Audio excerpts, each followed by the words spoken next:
only get one chance to really create a great first impression, and it's the same with the front of your house. So when it comes to actually creating street appeal, there is nothing more important than putting a lot of thought into your front door and what you choose for your front door and the size and the colour and the shape.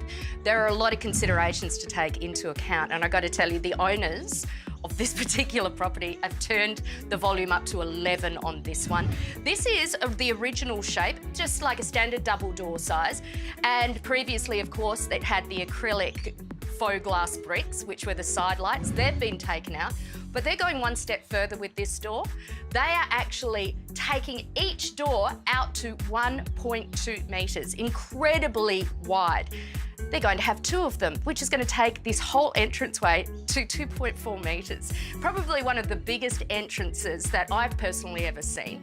It's going to look incredibly dynamic, but there's still a lot of work to do because we got to get all of this out and get the new doors in, but it's going to look amazing.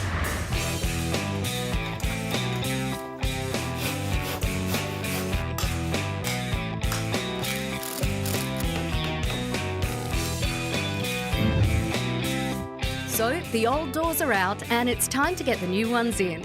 And I can't wait to see the new grand entrance for this home a little later in the show.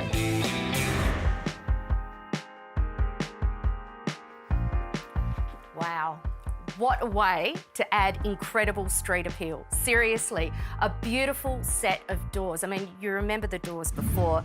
Really fine, thin, double doors. Now we have gone so large and filled the entire cavity with these beautiful Hume Savoy crafted timber doors. And as you can see, using this entire space, the enormity is so incredibly impressive. So not only are you getting the durability and all of the light coming through that you do, you're getting this incredible frontage. And I also love the fact that the timber gives a whole new textural element to this outdoor area. It's a grand entrance, seriously, if ever I've seen one. Amazing.